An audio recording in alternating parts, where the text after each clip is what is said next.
What's up, guys? Please like, please subscribe, and I hope you guys. So as you're seeing here, a demonic entity in the wall. It's a big one too. It looks like really a green, to be honest with you. Here we go with some beings in the windows. These are just a couple I wanted to show you guys before I really get into the show tonight. Now, I've gone back into the deep and got into figuring out what's going on here at CERN.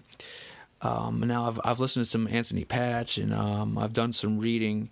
And what's weird to me is now I have a thought process here that what if humans are the hosts for these beings that are being set free? What if in material world they are trying to not become human, but be in human hosts, which then will make them be able to kill, So I started thinking about that, and I started thinking about the way that, the secrecy, number one, at CERN, but then there's always like a little blips out there that they give us little informations about photons and that, how these photons, they're actually smart. When they think they're about to crash into each other, they actually move on their own. Now, all these things are very curious to me, and I don't understand how a photon, being that it's a non-living thing, could be thinking at any cost, any rate. But I do think what I do think is that maybe they're lying to us on that end. Maybe these things are living materials that would actually explain a lot of what's going on in the clouds above us. These ionization of the clouds has actually produced living beings. We would probably call them ghosts or demons, but they're living above us, and they're actually becoming bigger and bigger. They're feeding off of different things, fear, happiness. They connect to you. They connect to human beings, and they become more or less, you become their eating package, and they don't care if you're happy, if you're sad, if you're glad, if you're ecstatic, if you're overly upset where you're about to kill yourself. They drain you. They absolutely drain you into what usually will become a suicide or institutionalized situation. I figure that now, okay, doing this research, you find that, okay, there was a scene in the Exorcist show that was on Fox, and the scene is that there's a priest sitting at a table, and the priest, there's a sacrifice ritual that goes down where they sacrifice something like 13 people, and they take these people and they put them, they char them, they make them, ashes. So they go in, and the bishop or whatever he was goes and says, do you freely and willingly accept these demons into your body?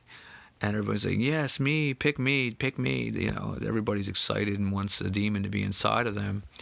They believe that these are the ancient ones, and that they will automatically be basically smarter and able to do more, live on a more exotic level, if you will.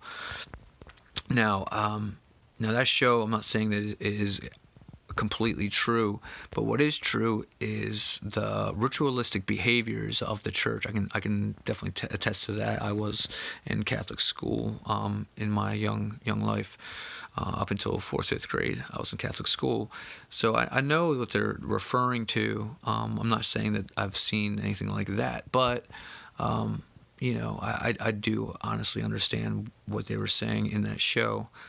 Now, a lot of these Masons, they also have rituals, the Solomon rituals and such, that were passed down and passed down and passed down. Solomon admitted himself that he was he controlled demons, which did his more or less his dirty work for him. But that was passed down supposedly. Well, it's hard to say, but Moses, in my opinion, stole that from the Pharaoh The Pharaoh obviously kicked the Jews out, and he didn't want the Jews back to keep. He wanted to kill them all.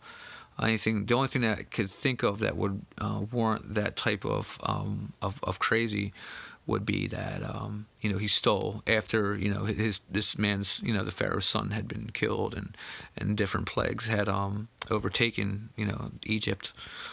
But the nail in the coffin had to have been that they stole the Book of the Dead, where they're able to talk to ancestors and use these demonic entities, which were once God's beings, and these beings are give you the ability to do magic, basically.